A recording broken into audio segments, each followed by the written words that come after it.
many of you have family or close friends with cancer or have experienced cancers? Put up your hands. What about diabetes? How about infertility? Family or close friends?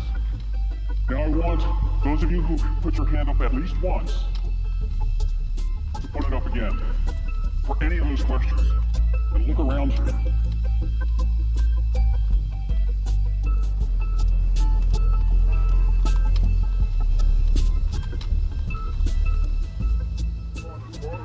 Today, every third person develops cancer. Who will it be?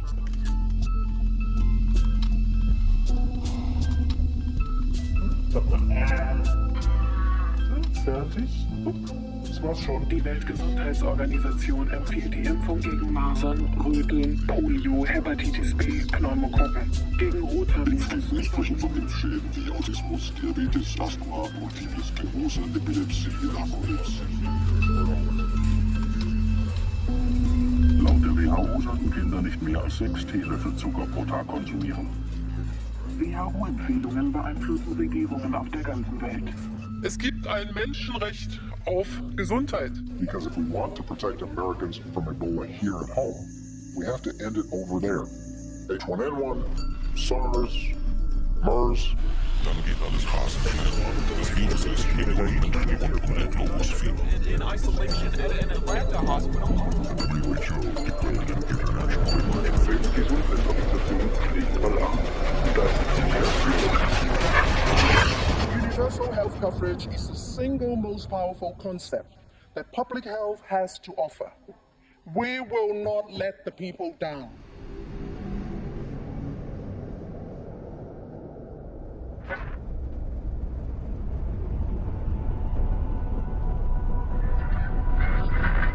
Die Weltgesundheitsorganisation, kurz WHO, hat ihren Hauptsitz in Genf. Hier bestimmen sie die weltweit gültigen Normen für die Medizin. Doch die Sonderorganisation der Vereinten Nationen mit weltweit rund 7000 Mitarbeitern offenbart gerade bei Kriseninterventionen immer wieder eklatante Schwächen. But after Fukushima, I think you can see that everyone knows that there's a kind of official and high-level cover-up, and the WHO is involved in it. The WHO has been criticized for reacting too slowly to the outbreak. Do you think any of that criticism is fair?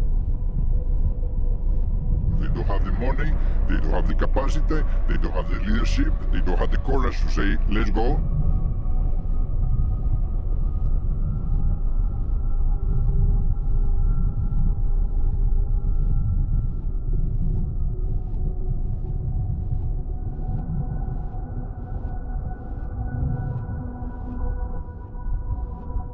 I'm a filmmaker. I have a daughter. It is important to me that she finds the world in good condition. That is why I'm traveling to the WHO headquarters in Geneva. The American journalist Robert Parsons lives here. For 20 years now, he's been writing about the WHO. Until a few years ago, every Monday, the opening day of the World Health Assembly, there was a sumptuous reception at the WHO given by the Director General. That was the great centerpiece where everybody met and talked, and it was a very good situation for pulling everybody together in an informal setting.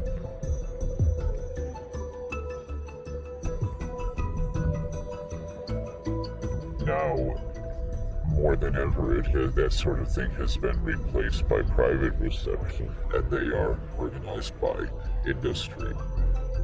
I'm particularly pleased to have 2 ministers of health. And the industry spends a lot of money. For them, it's just part of the cost of doing business.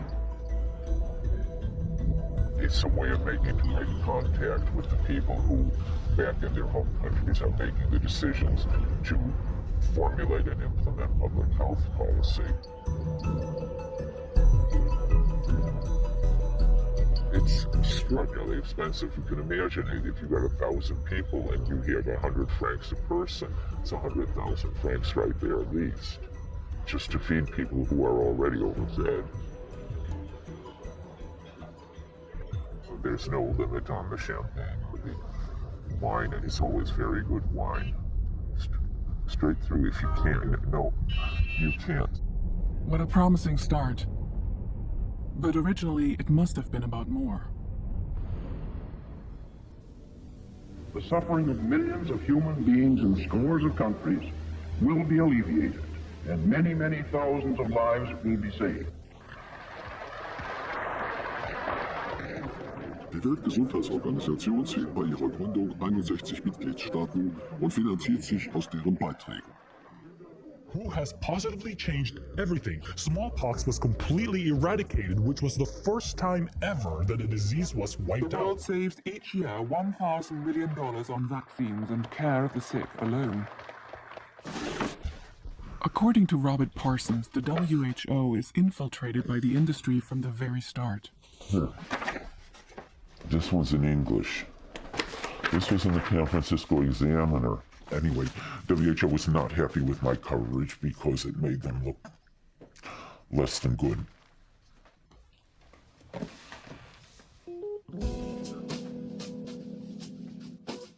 Ever since the 1950s, studies have shown that smoking damages the health. But for decades, the WHO does little to oppose the tobacco industry.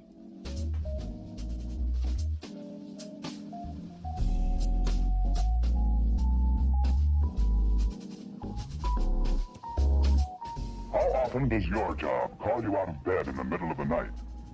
Well, if you were a doctor, it would be often. And generally, there isn't much time to spare. Coffee, doctor? Oh, fine. Have a Camel with your coffee. Thanks. You know, this night work's kind of rough, isn't it? That's right. But a Camel's always a pleasure. The majority of politicians take no action against tobacco advertising for decades. Ganz egal, was man von Tabakwerbung hält oder nicht, das geht Brüssel nichts an. Nothing is done to check the profits of the tobacco industry until charges are brought against it by its victims and by the USA. As late as 1994, heads of the tobacco industry testify before the American Congress. Do you believe nicotine is not addictive? I believe nicotine is not addictive. I believe that nicotine is not addictive. I believe that nicotine is not addictive. The real issue is, should cigarettes be outlawed? Gradually, the tobacco companies are obliged to publish their internal documents. These general requests are getting very broad. Can we not discuss what... No, I'm not. That's not broad at all, Mr. Campbell. Will you provide that information to the committee? We're extremely concerned about competitive activity in view of the fact that we... Yes or no, Mr. Campbell? I will do my best, yes. Their strategies to combat the WHO are made public. One example is the Boca Raton Action Plan from the year 1988. Senior figures at Philip Morris met in Florida and drew up a number of sophisticated strategies to limit the power of the WHO. The first and most important aim: this organization has extraordinary influence on government and consumers, and we must find a way to diffuse this. The WHO gets under pressure. Donc on va faire une recherche dans notre base de données. The evidence show that tobacco companies have operated for many years with the deliberate purpose of subverting the efforts of WHO to control tobacco.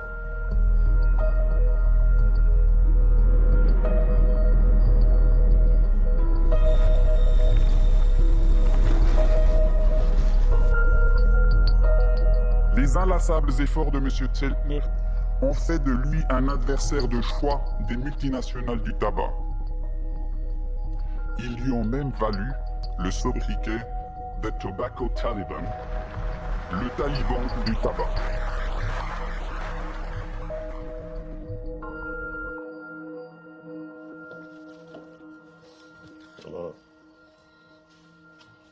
Also, sehen Sie, das war also einer der Artikel, damals eine ganz große Geschichte und hat tatsächlich die Welt verändert. Sie haben so Institute gegründet oder aber Wissenschaftler gekauft, ihre Position zu vertreten. Und so haben sie dann versucht, nicht mit ihrem Namen aufzutreten, sondern mit Organisationen, von denen man gar nicht angenommen hat, dass das Vertreter der Tabakindustrie sind.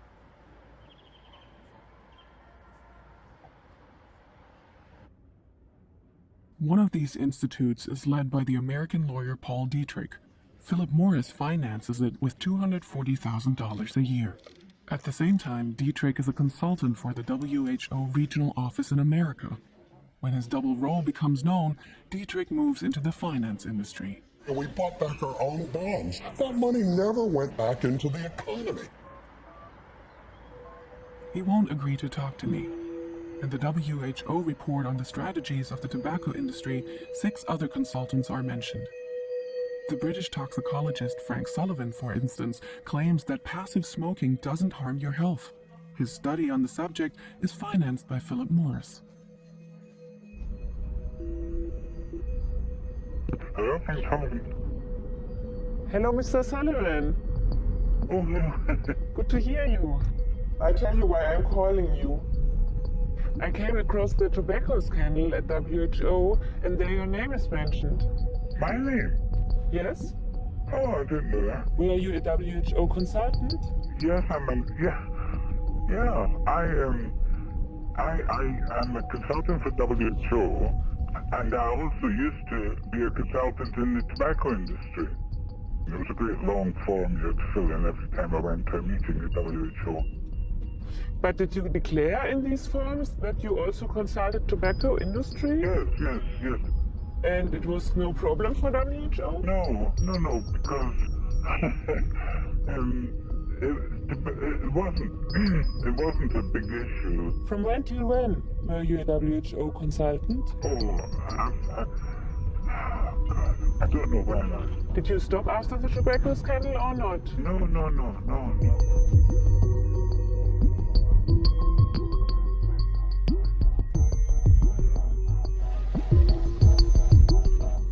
In the year 2000, Sullivan's collaboration with the tobacco industry becomes public, but he still continues to advise the WHO. I meet with 2 department leaders combating tobacco under the auspices of the WHO. We have a zero-tolerance approach. As I said, the Director General says the tobacco industry is our #1 enemy, and we wear that badge very proudly. Is Frank Sullivan still a WHO consultant? Absolutely not. I mean, they can't, because the names of all those persons are well known through the documents. But did Frank Sullivan consult to WHO, for example, in 2002, let's say? Not that I'm aware of as well, too. And again, the policies that are in place now is that all consultants, no matter whether they're working in tobacco control or infectious diseases or anywhere in the organization, have to sign a declaration of interest. But this means a lot of trust. Don't you think that they should be reviewed? Trust, I think that you should trust to such a day you lack trust. You cannot just start by already being suspicious about people and their capacity to do things. That's good. Okay. Thank you so much. We are not alone during the conversation. 3 WHO staff are watching us, and the press spokesman conducts the person I'm interviewing with silent gestures. Okay, thank you. I would like to know about conflict of interest forms, and I would like to see the conflict of interest forms of Frank Sullivan. I just were able to refer the question on to the necessary people, because that might be within the archive of the organization. Yeah. But it's a rule of the reference library, and that's what we do. My official inquiry about Frank Sullivan's conflict of interest form is a dead end, despite countless phone calls.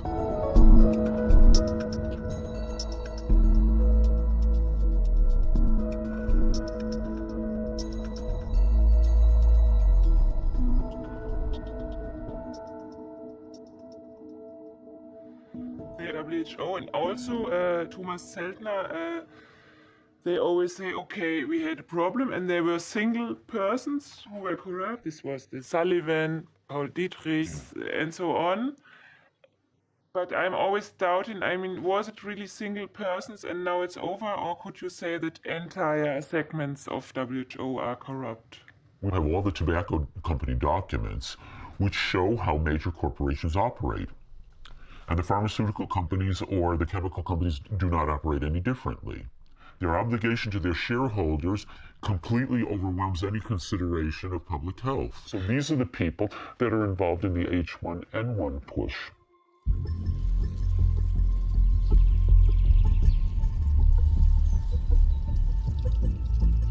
Do I know enough now?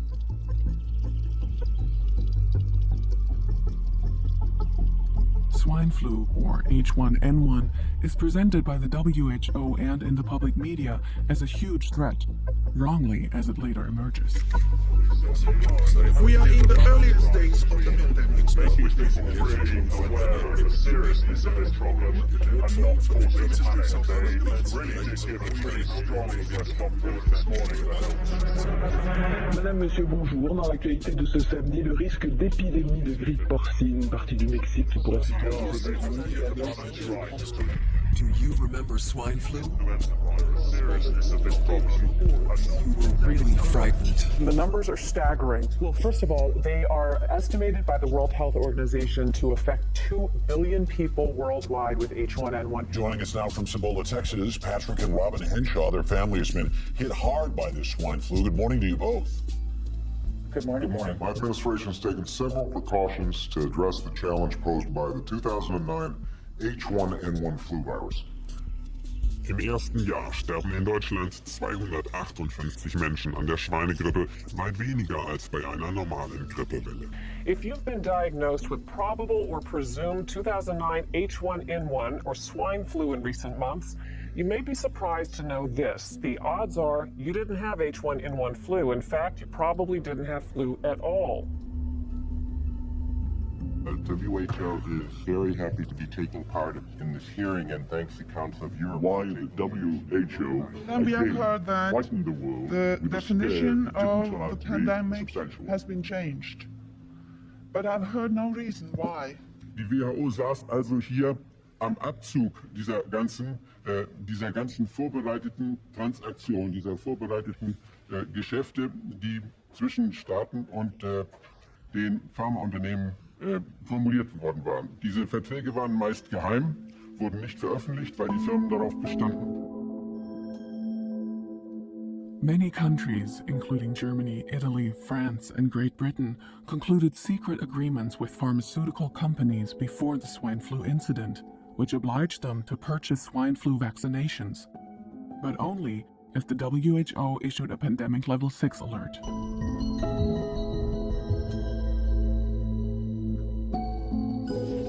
The world is now at the start of the 2009 influenza pandemic.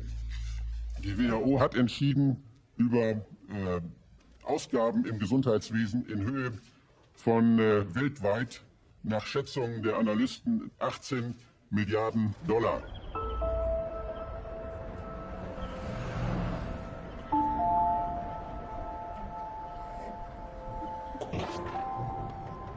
Glaxo, Novartis, Sanofi, alle hatten sich diese Impfstoffe in neuen Produktionsanlagen für die Pandemie bereitgestellt. Alle hatten sie Verträge mit Nationalstaaten gemacht. Und dadurch, dass sie so viel investiert hatten, aber das nicht verkaufen konnten, weil ja keine Pandemie kam. Und die nächste Grippe war auch nicht in Sicht. Und da haben sie eine gemacht. Swine flu makes considerable profits for the manufacturers of vaccines. In first quarter net profit, citing its swine flu vaccine Lantus for the gains. France's largest drug maker said its net profit in the quarter rose to 1.71 billion euros, that's 2.26 billion US dollars, from 1.58 billion. I tried to arrange an interview with the person responsible for swine flu at the WHO, Keiji Fukuda. He was often on television at the time, but I get an appointment with the official press spokesman. 11 countries officially reporting 331 cases of influenza A H1N1 infection with 10 deaths. Were you aware of the contracts between pharmaceutical companies and governments? Well, you have to be aware of this, of course. You have to be aware of everything that's going on. And it is extremely easy to, after the fact, say, well, maybe X should not have done Y and A should not have done B. However, think about the opposite. What would have happened had the influenza killed 50% of the people it infected and there was no vaccine? Then you and others would be standing here today getting really mad at us for not having made vaccine a possibility.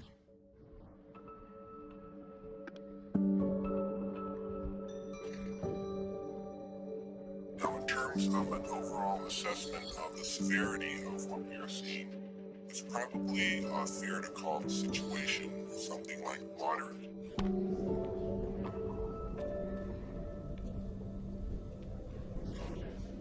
En el momento del outbreak de la H1N1, yo era director del Secretariado de la OMS para la Salud Pública, la Propiedad Intelectual y los medicamentos.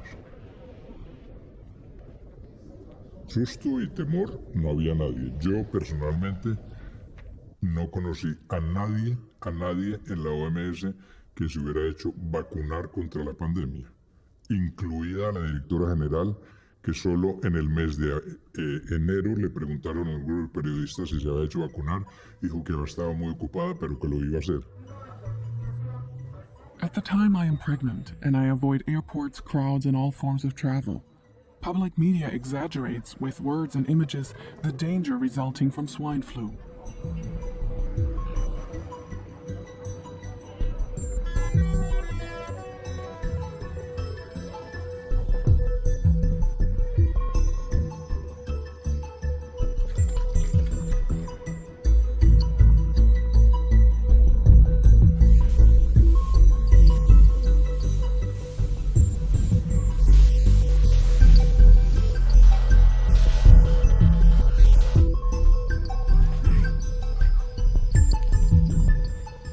Lo que sabemos muy bien, por lo que salió publicado en todos los periódicos del mundo, es que hubo un cambio de los criterios y se retiraron las guidelines del web de la OMS. Could they have declared the pandemic level 6 also with the old definition?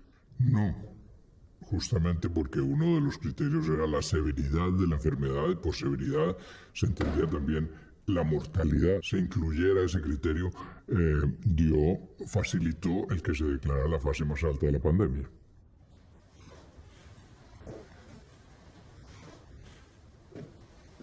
So this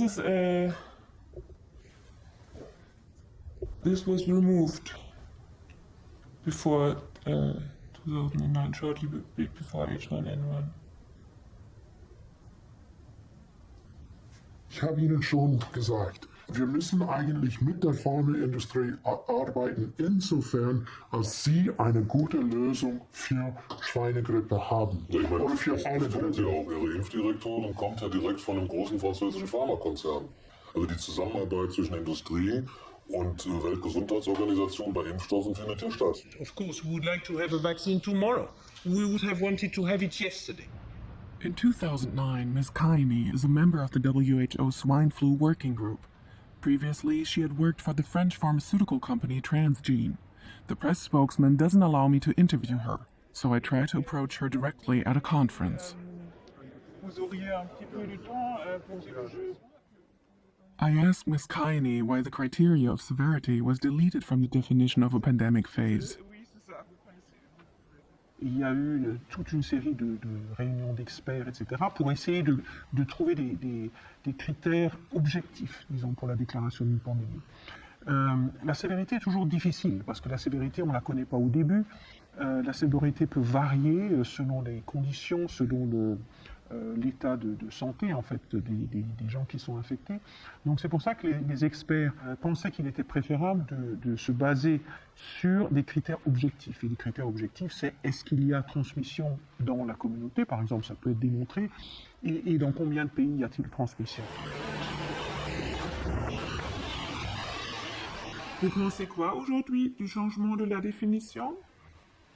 Des schémas comme ça, qui sont totalement automatiques, dans lesquels il n'y a aucune, aucune façon de reconsidérer, par exemple, la sévérité ou d'autres aspects, sont sans doute trop stricts. Et est-ce qu'on va changer ça maintenant? Oui, bien sûr, oui. Die Beamten der WHO haben davon ja keine Ahnung. Die sind angewiesen auf Wissenschaftler. Die Wissenschaftler werden ihnen entsandt von den Ländern und von den Geldgebern der WHO. Und da saßen eben sehr viele, die im Interesse der Pharmaindustrie beraten und entschieden haben.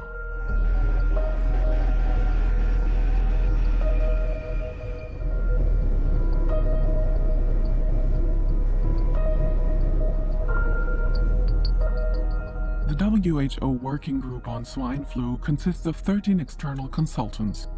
2 of them report conflicts of interest. Neil Ferguson declares consultancy fees from GlaxoSmithKline, Baxter, and Roche, the manufacturers of the swine flu vaccines and medications.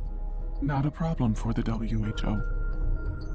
In 2007, Albert Osterhaus loses his voting right on the Dutch Health Commission due to his conflicts of interest. He declares to the WHO that he has shares in the pharma company ViroClinics, which is suspected of profiting from swine flu.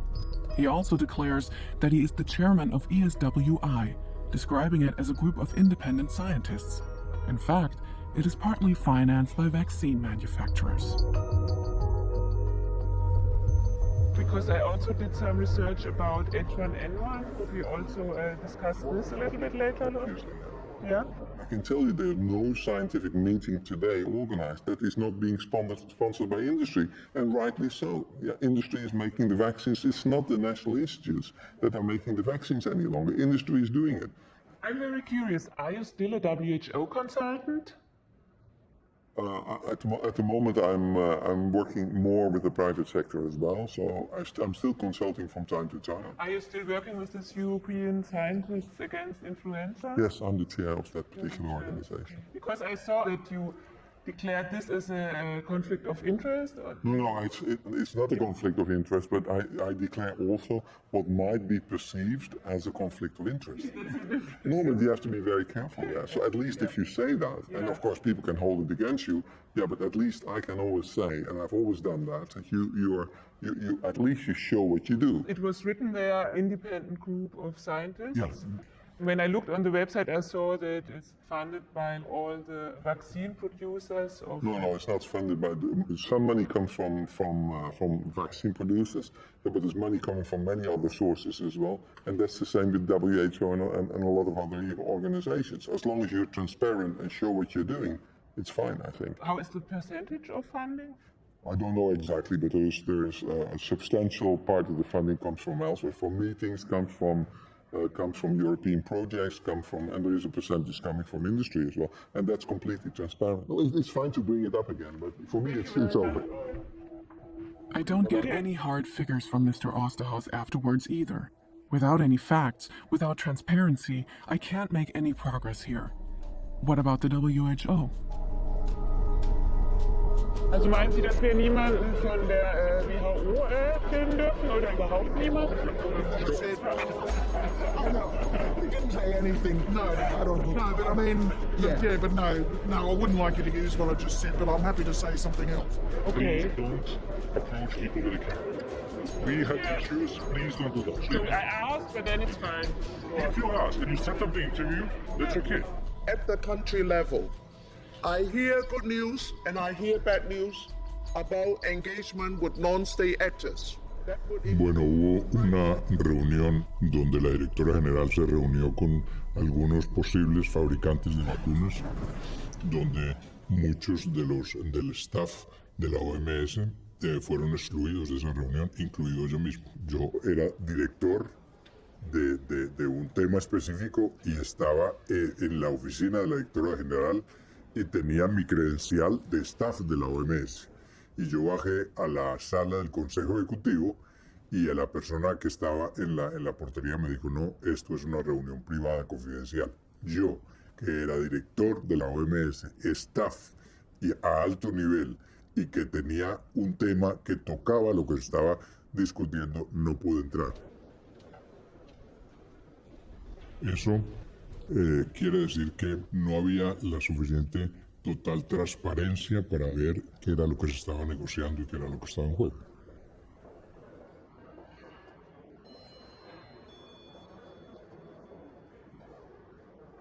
Und es ist dann auch entsprechend bewertet worden vom Europarat und geprüft worden, die Intransparenz die Rolle der Experten, die dort im Lohn und Brot von der Pharmaindustrie standen.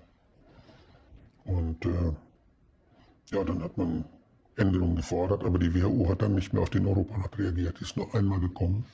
Schon bei der zweiten Anhörung ist sie nicht mehr gekommen. Sie müssen ja nicht. Sie sind uns keinerlei Auskunft schuldig. Wir können nicht Akteneinsicht nehmen, die Akten beschlagnahmen, durchgucken. Geht nicht. Da gibt es keinen, der das kann. Es gibt auch keinen Untersuchungsausschuss, wie es den im Parlament gibt, wo die Abgeordneten hingehen können und sagen, stopp. Und die müssen alle kommen und müssen die Akten zeigen. Die gibt es auch nicht. Die WHO kann sehr clandestin wursteln. Ist nicht ausreichend kontrolliert.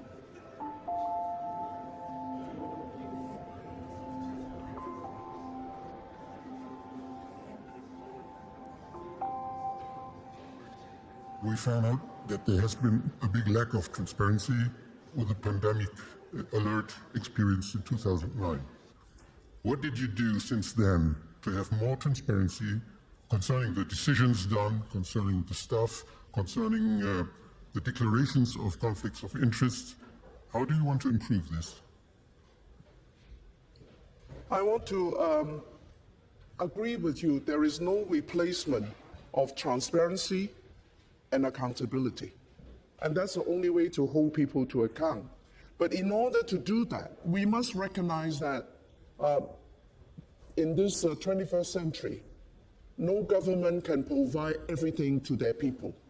So you do need to work with the industry, but work in a way that there is no room for conflict of interest.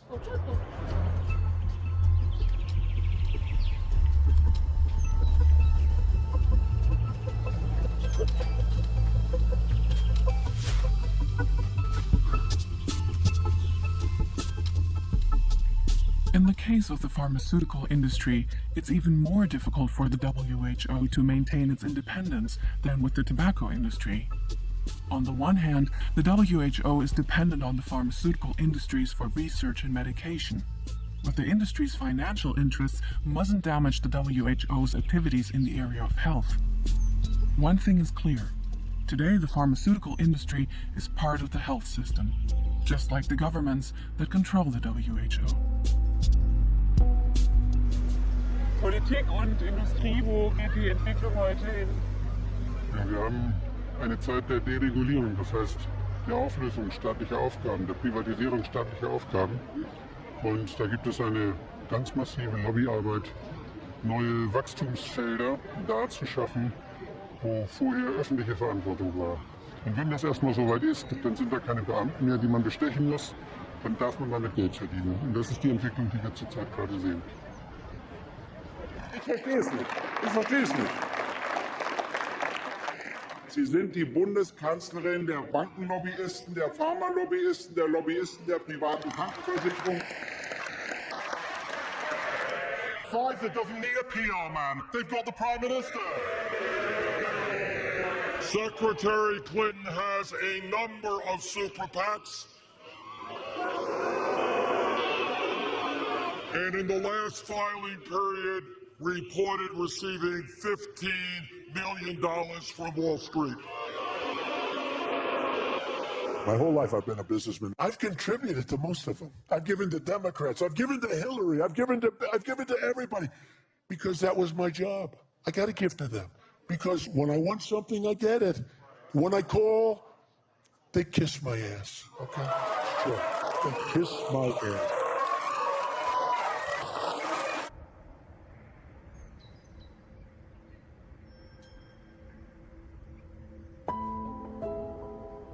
Politics are losing power, and that's also reflected in the financing of the WHO. In the 1990s, all countries froze their membership contributions in the wake of the financial crisis. Desperate times do indeed call for desperate measures. We are in a mess. The financial crisis hit the world like a sudden jolt, and it hit the world where it hurts the most: money. Today, UN organizations, foundations, NGOs, and industry contribute almost 40% of the WHO's annual budget. The second largest source of finance, right after the USA, is the Bill and Melinda Gates Foundation. 30 years ago, in starting Microsoft, we had a very ambitious vision, a computer for everyone. Now I join you in seeking to achieve an even more important vision, which is good health for every human being. Today, the WHO relies on voluntary contributions like that from the Gates Foundation. But these are often linked to conditions. Bill Gates declares, "Our priorities are your priorities, not the other way around." A Freudian slip? Our priorities are your priorities.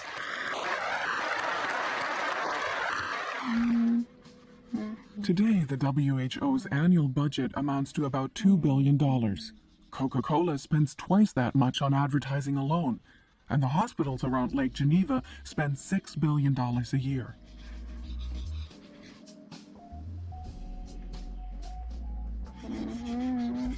When it was founded, the WHO could decide how to distribute its funds itself. Now, 70% of its budget is tied to particular projects, countries, or regions.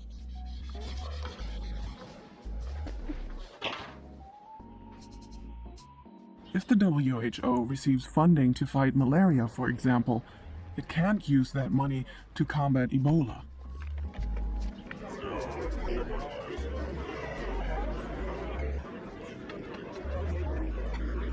The Ebola Interim Assessment Panel put it in very precise words. At present, WHO does not have the operational capacity or culture to deliver a full emergency public health response. What does the Director General of the WHO think about that? I want to ask her what constraints she is under. I need that. No,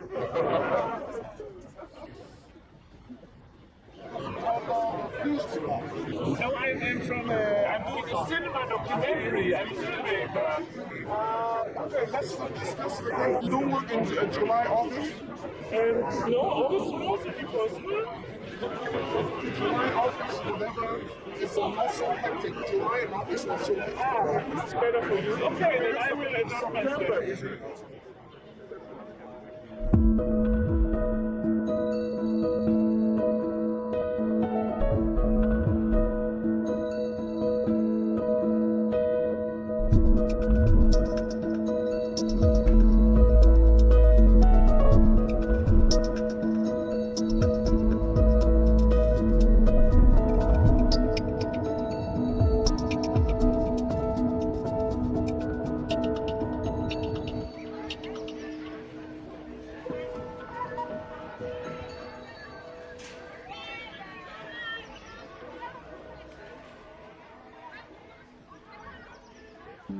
Since I can't get to speak to Margaret Chan, I meet one of her close advisors.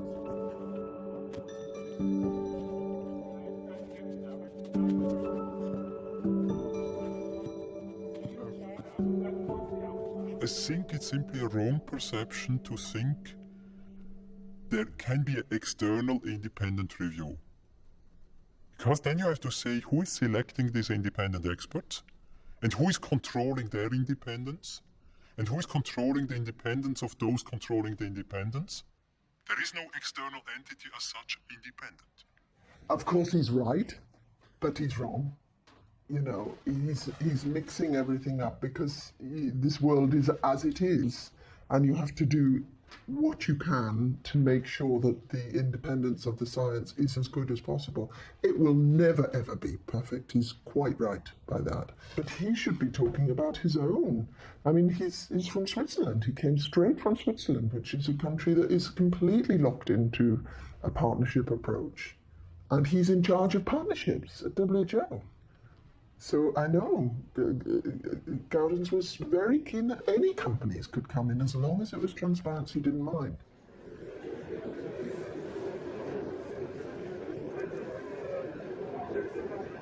This is our opposition to the non-state actors thing as it is. Okay? Namibia will be on side with us, isn't it? African groups generally are worried about it. How many people are in? Yeah, quite a few. That's enough. What's going on with them? Next room. Next room. What's happening there? What's happening there is those industrialized countries that would really like to expand their markets into the developing world, they are finding a way to let WHO allow these companies in to influence policy. The world in which the WHO operates today is very different from the world in which the organization was established more than 60 years ago. Member states are also influenced by non-state actors. That since they are our bosses, and they are sovereign member states, if it's a private sector entity, if it's an NGO or whoever influences them, as long as they make it their national position, it's their national position and we accept it as such.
Fukushima-Stadt heute Morgen.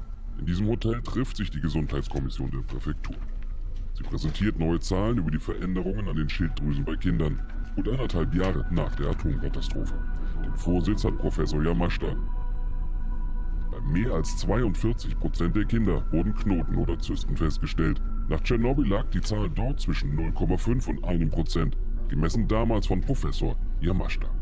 Was uns aber noch viel mehr verwundert, niemand aus der Expertenrunde fragt nach den Ursachen für diesen hohen Wert. Professor Yamashita is contributing to the trivialization of the risks of radioactive contamination in public.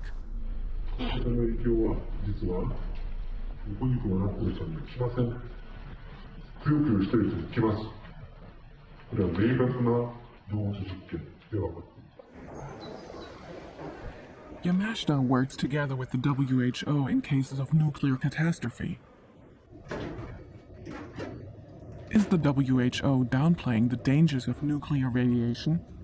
Is it, for example, keeping silent about a rise in thyroid cancer?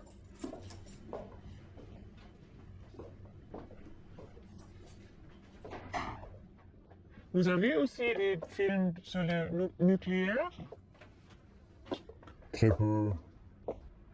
Ouais, très peu. Il y avait le problème avec Fukushima un petit peu, et puis un petit peu, pas beaucoup. There's a lot here about swine flu and almost nothing about Fukushima.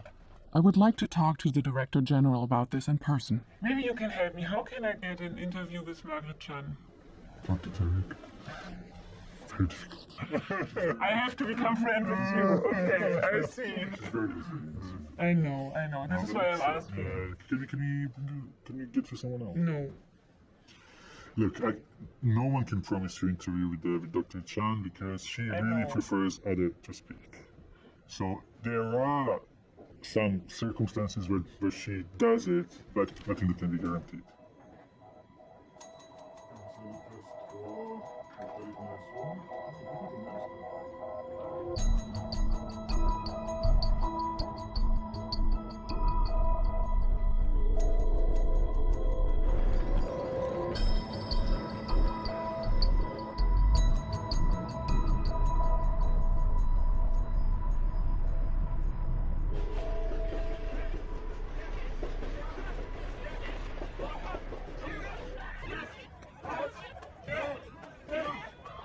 It's difficult to find anybody who is allowed to talk.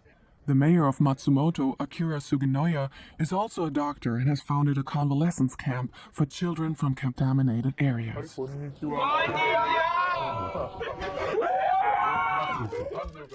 あれまた妊産婦はですね、長期にわたるその被爆によって、特に内部被爆あるいは外部被爆によって今後健康被害を含めてのが残るから、命を守るためには国策として集団的にどこかに子どもたちは移住したらどうですかということをずっと申し上げてきました。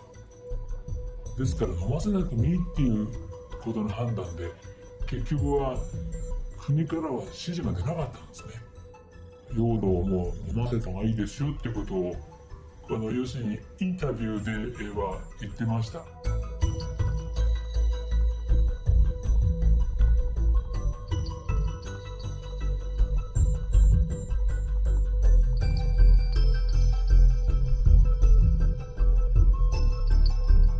As a result of experience after Chernobyl, the WHO recommendations for issuing iodine were revised in the year 1999 under the supervision of the British scientist Keith Naverstock, a member of staff at the WHO.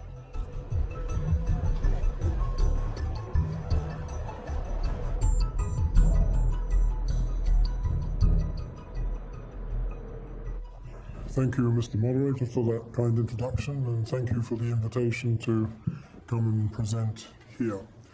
I guess Okay, I want to start this presentation by saying a few words about lessons learned from a previous nuclear power plant accident, namely the one in Chernobyl in 1986. When I started my program with WHO, within a few weeks, I learned that there was a claim that there was a large number of thyroid cancers in children, and this ended up in a mission to Minsk. We saw an astonishing number of children who'd been operated for thyroid cancer, quite young children. So to see, as we did on that day, possibly I think it was 11, 12 maybe cases, in one place at one time, all having been operated, was really quite extraordinary. We took it from there, and with our Belarusian colleagues, published 2 short papers in the journal Nature to draw attention to it. After the papers were published, the WHO asked me to withdraw the paper from Nature. Okay. A paper published with about 5 or 6 other people, all agreeing on this position. And Kreisel asked me to withdraw that paper from publication after it had been published. Kreisler worked at WHO? Geneva. Yes. He threatened me. With my career. He said, your career will be shortened if you don't do this. And was it shortened? No.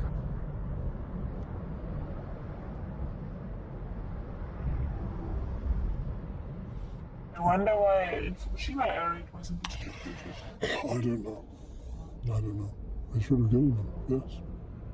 Yeah. You don't like to cause panic.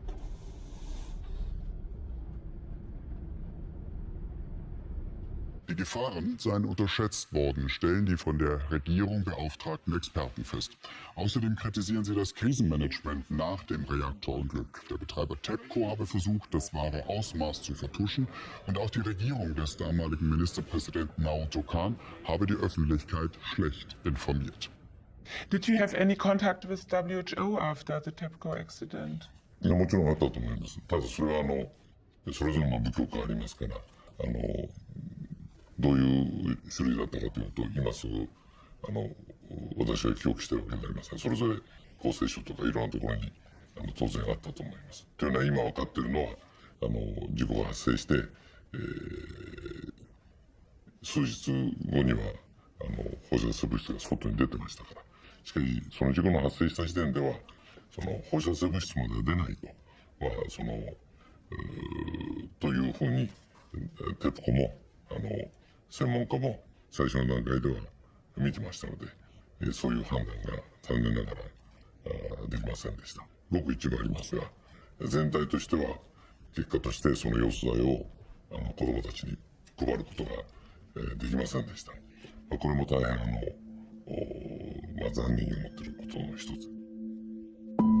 I still find it beyond belief that Naoto Kan was convinced at the time that no radioactivity would emerge after the accident. Just one day after the accident, a monitoring station of the organization CTBTO recorded raised levels of radioactivity, 200 kilometers from the nuclear power station.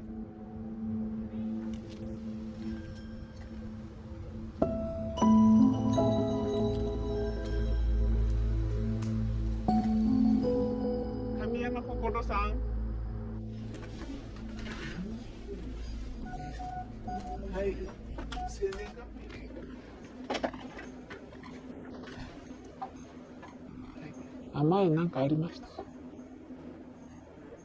ないですか？震災の時はどこにいたの？3.11の時は福島にいて、その夏休みに仙台と北海道に避難しました。3.11から夏休みまではずっと福島。5ミリぐらいのものがありますね。白いね、石灰化って硬くなってるところがありますね。で、福島でいろんな講演会に心配だから何回も行ったんですけれども、どれを聞いても安全だっていう講演会ばっかりで、やはりこれはベラルーシに行かなくちゃわからないと思いまして。で、これはベラルーシに行った時にもらってきたスライドで、チェルノブイリの事故からがんがこんなに毎年今でも増えてる。で、これ見て、やはり福島もこれから危ないなっていうのを思ってます。電話入ってるの。私の。ですから、専門家の中でも、すでにもう補助線が増えてるということを強く言ってる人と、まだそういう状態までは来てないという人が両方いるというのが私の知っている状況です。But who is right? 個人的にはですね、そういう危険性、そういうリスクがあるというふうに、個人的にはそういうふうに心配。今はもちろん法的にそういう立場ではないから、個人的な見解も申し上げました。さっさと入ろ、さっさと入ろ、直ちに入ろ、直ちに入ろ、入ろ、入ろ、入ろ、原発やめて、お前もやめろ。原発やめて、お前つまりは危険で値段が高くて危ないことはみんな知ってるくせに、なぜ始めようとするのか。既得権益なんですよ。原発をなくして再生可能エネルギーに変えていく。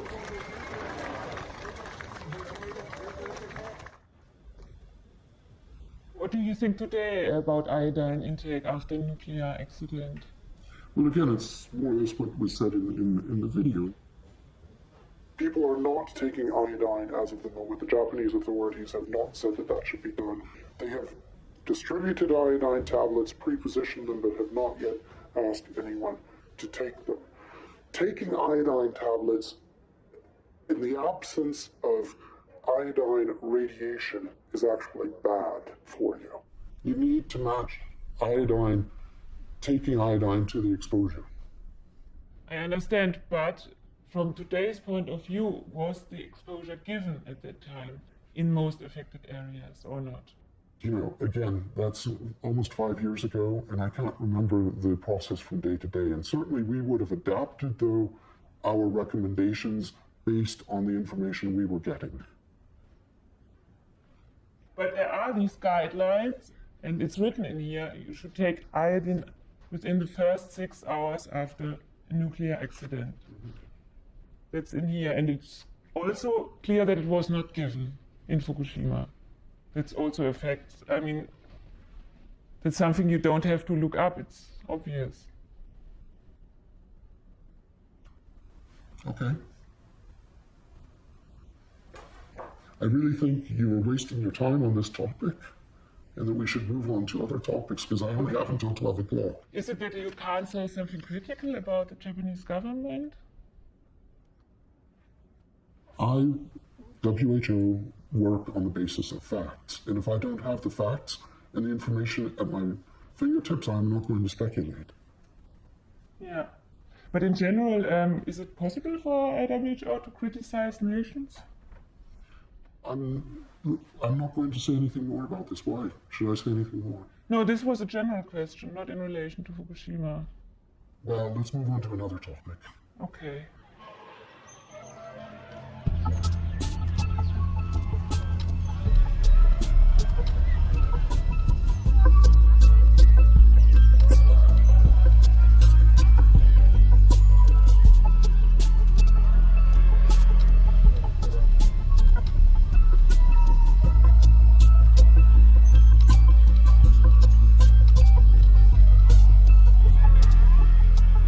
Partly from WHO. Yeah, the speaker. Well, I know what is his role. It's not to answer anything, it's to go around. Yeah. This is the problem. One of the serious problems of WHO is the policy, the media policy, because they are trying to avoid any conflict, to avoid anything, so they are not talking openly and transparently to the people. So, what struck me was that your questions are odd and out of date. Wie verwenden Sie das Ganze? C'est quoi? C'est encore un exercice de WHO bashing ou c'est quoi? Je vois pas l'intérêt maintenant. Non. C'est pas un autre exemple de WHO bashing. No, it's a great organization. I'm the spokesperson for the organization. I do this day in, day out. And I love the job. Is it getting more difficult for you now that WHO has lost trust? Who says WHO has lost trust? Is that you?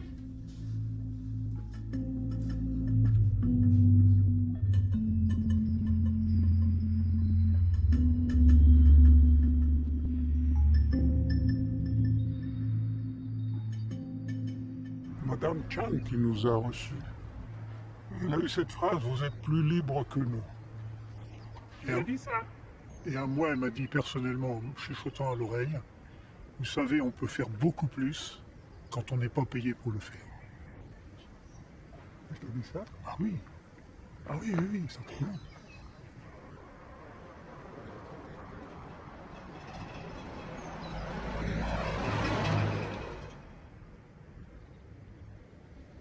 I am Alison Katz. I worked for the World Health Organization myself for 18 years, and since I have left, I have been involved with Independent WHO, which works in the area of radiation health. And we have been in front of the World Health Organization headquarters in Geneva for 7 years now, and it is a permanent, peaceful protest, so that the world understands that somebody is witnessing the victims of radiation, which includes almost everybody. The Japanese people are already talking, and they're reporting very serious health effects in children that the World Health Organization is ignoring, is not talking about, doesn't mention in its report. At the time of Chernobyl, the people couldn't talk freely.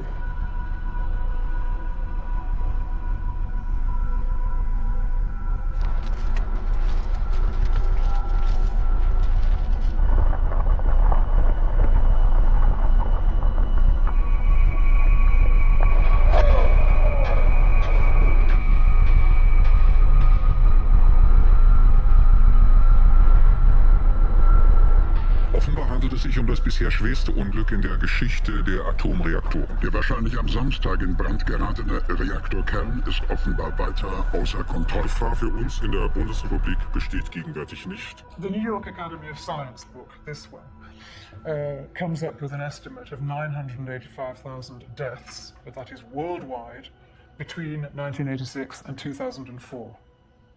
And of course that makes a dramatic contrast with what the establishment says, which is still around 50 deaths and possibly 4,000 cancers as a final total.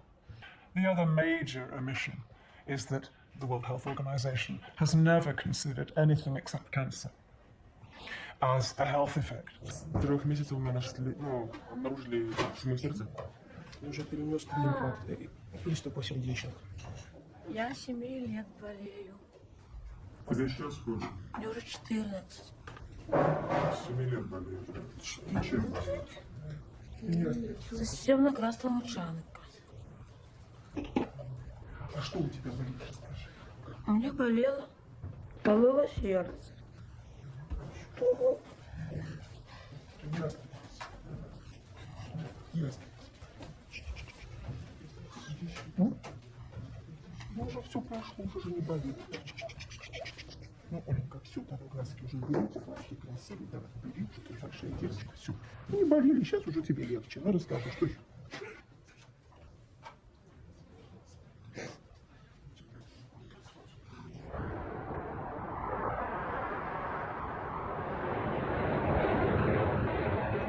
Since Chernobyl, we know that there are other diseases. What other diseases? Unfortunately, for example,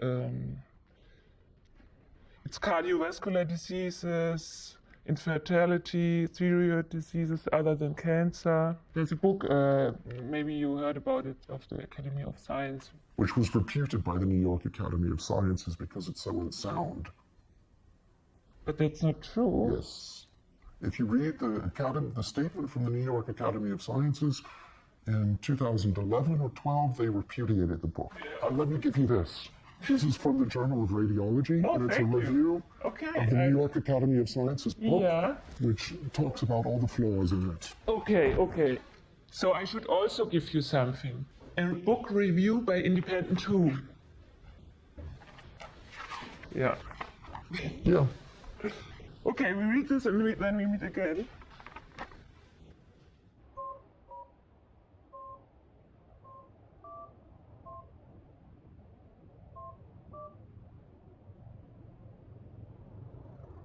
Hello, this is Lillian Frank. What does it mean exactly? Did the New York Academy of Science repudiate the Chernobyl book? The editor tells me that the Academy never repudiated the book. He permits me to record the phone call, but later he withdraws his permission. Isn't he able to speak freely either?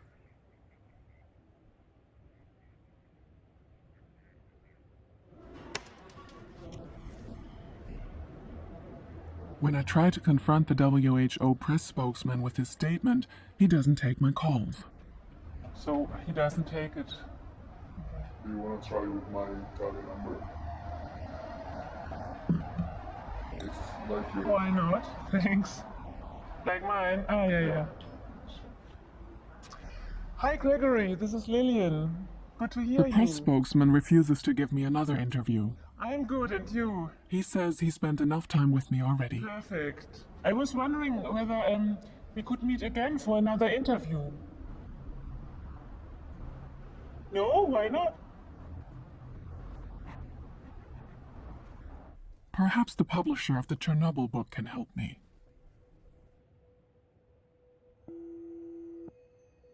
Good morning. Good morning.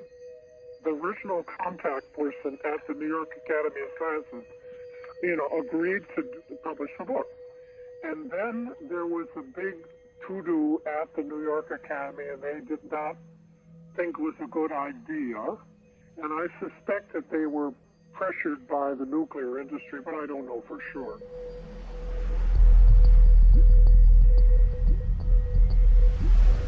How big is the influence of the nuclear industry?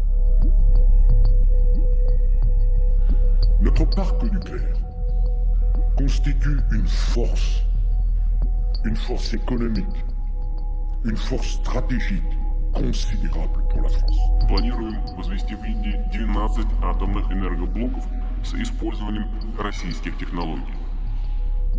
Here at home, nuclear power is also an important part of our own energy future. As you know, I'm a big believer in nuclear power.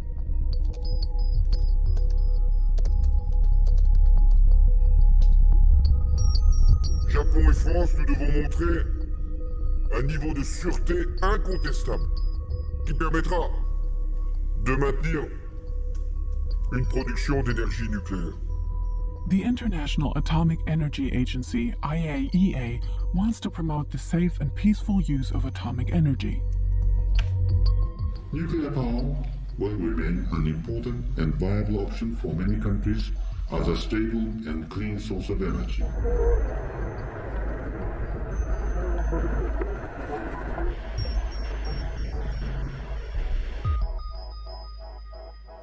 The WHO is concerned with health.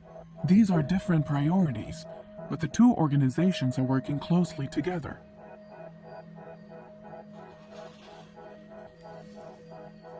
For example, together with other UN organizations, they are compiling a report about the health consequences of Chernobyl. This is your place. I'm a critic of the WHO, and they tended not to invite critics for their two reports, one on health and one on the environment. What kind of people are these?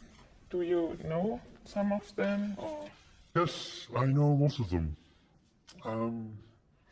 There's certainly a good bunch, but the trouble is that they're outweighed by the scientists from IAEA, and because they're the ones who ruled the roost, who dictated the agenda.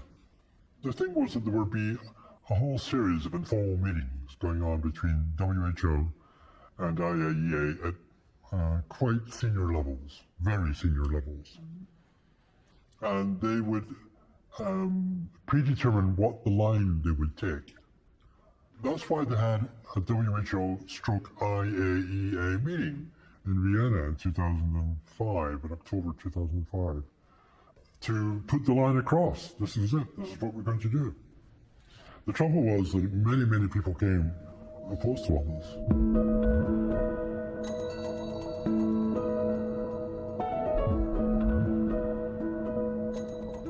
Maria Neira works at the WHO. She is responsible for the risks of radioactive contamination. I deliberately make an appointment to see her in Paris. The press department won't get in the way here. To make sure she agrees to see me, I don't tell her what I want to talk about until we first meet. It's like in Chernobyl, there is a group saying that there have been 1 million deaths that WHO is hiding. How can you have 1 million deaths? Come on. Yeah, but this is because they look at the broader deaths, and then the humanity will not. 1 million. This is. Yeah, but this is because they were looking at a broader part of the world population. Yeah, but 1 million deaths. You think you can hide 1 million deaths? But seriously? Yeah, but do you seriously Which think... records? You have mortality records. How can you seriously believe that Chernobyl accident caused 50 deaths? No, we didn't say that. But it's still on the WHO website.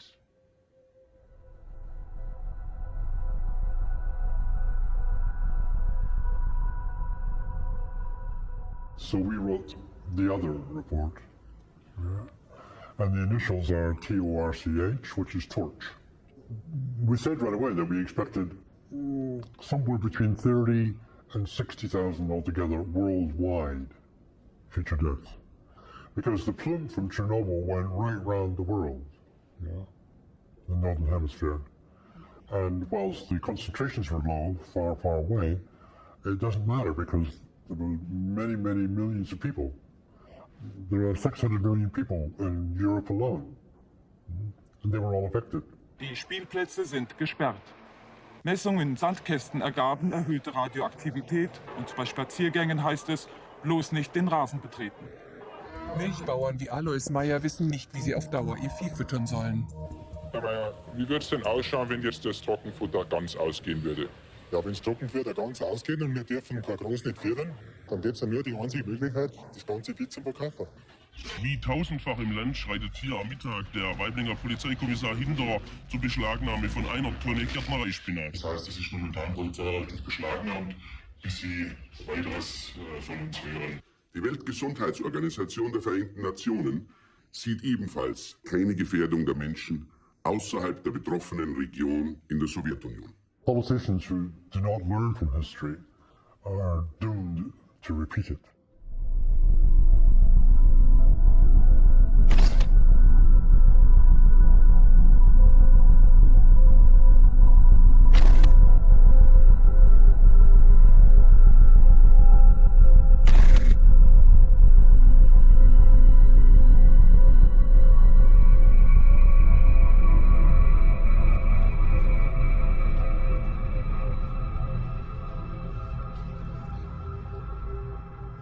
The purpose of this report was looking at the exposure and the doses to which people has been exposed, what is the risk that we can expect, and I think this is more human than trying to predict how many people will die from cancer.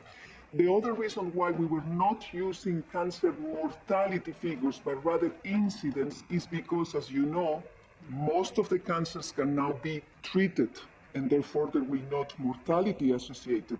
I don't know whether you have noticed, but our health risk assessment is only with the log of WHO. But I mean, if 1/3 of the experts belong to IAEA, this is kind of anticipating that those experts from IAEA are not on the best of their science, which is the case. I don't think they were there to represent any interest. I mean, it was criticized that there was no oncologist or no radiobiologist, also no scientist who published critical articles on health effect of nuclear energy. But when you need to do a scientific report, it's not a question of bringing an activist from the left wing, an activist from the right wing. It's a question of science. What's happened is that there are groups outside that they want to use those arguments to say, you see, nuclear energy is bad, is dangerous. Why we don't stop the use of the nuclear energy, which is a different cause. Do you think it could also be the other way around, that nuclear industry tries to not to tell the whole truth about the health impacts? Absolutely. I have no doubt, for sure.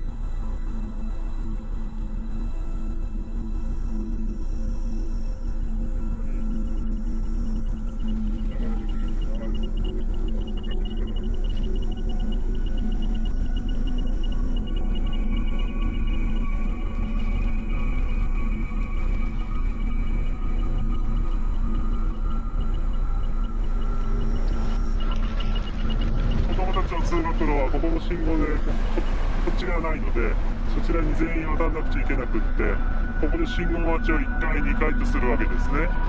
そうしますと、ここにずっと立ってるわけですけれど、ここの放射線量が高くって、そのために僕たちは定期的に線量測定をして、あとここの部分の除染活動をしています。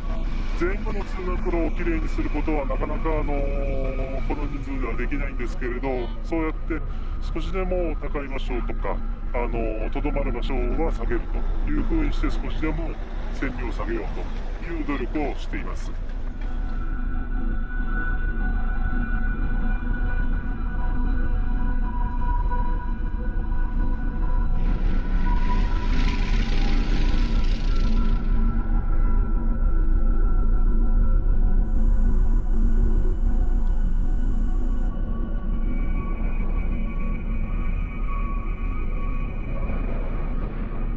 Of course, we are not perfect, but we are there and we are doing the best that we can, and with the support of everybody who recognize that there is a need for a global public health, very heavy institution, heavy in the good sense, I mean with weight, institution, and powerful institution. It will be the best for all of us.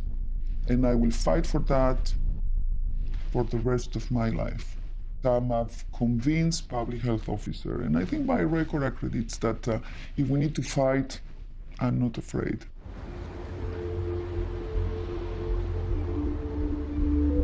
Que al mundo industrializado, a los países industrializados, a las grandes potencias, les interesa una agencia de salud, una agencia internacional débil. Die Weltgesundheitsorganisation ist in Bezug auf ihre Finanzierung in einer sehr fragilen Situation. Die WHO wird wirtschaftlich unter Druck gesetzt, weil viele Staaten da sind, bei denen wirtschaftliche Interessen wichtiger sind als Gesundheitsinteressen, auch wenn sie das Gegenteil behaupten. Das ist deshalb kriminell, weil Menschen deswegen sterben. A scientist in the United States this past spring made the observation that this generation of children is the first generation in modern history that is not going to be as healthy as their parents. That should not be. What do I do with this knowledge now? Go out on the streets together with Independent Who? Or just go home again? First, I have to speak to the Director General.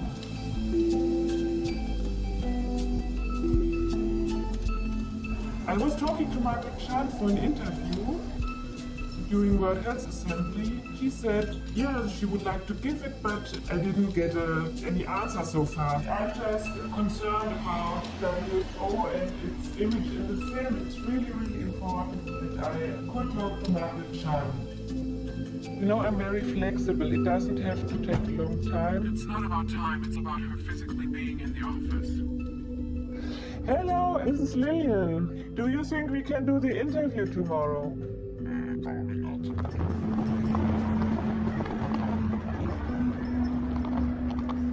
The queue for demands for her is so long that you'd be waiting another 5 years.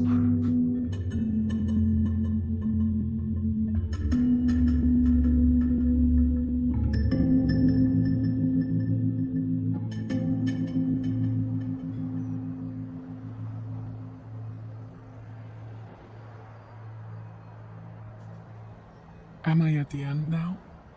Is there any real end? Margaret Chan carries on. But I don't know, I mean, she's very patient how to stay there, because in my place I would say, goodbye, you are destroying, this is your business, you are privatizing the organization, I'm not going to help it. And probably at one point she have to realize that she's helping and serving the interests of the people giving funding to WHO.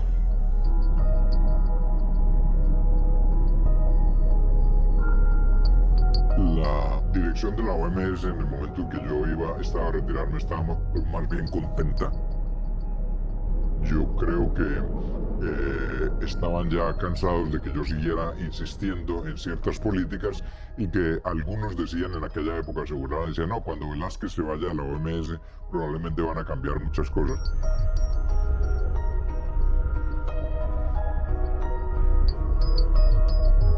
So last summer, an editor from the WHO's official journal, the World Health Bulletin, invited me to write an editorial on psychological impact of the Fukushima accident on evacuees. And I agreed to do that.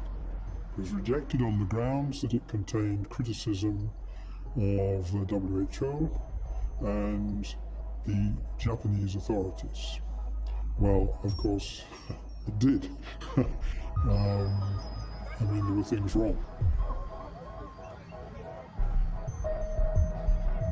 I think the editor's words were, the World Health Bulletin will not be a platform for such criticism, no matter how valid.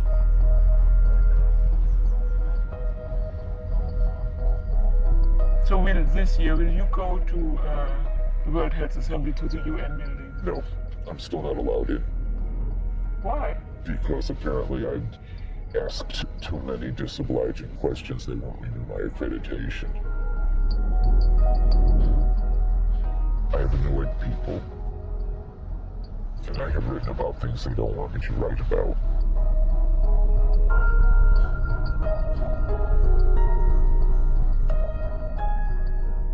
Why did you stop working at WHO? I was fired. I was a staff association representative, and we organized the first, it wasn't even a strike, it was a go-slow in 2005. And it was to protest against the levels of corruption in WHO, nepotism, mainly nepotism, corruption. And of course they were absolutely horrified. So it was a huge success. But 3 weeks after that, my post was abolished.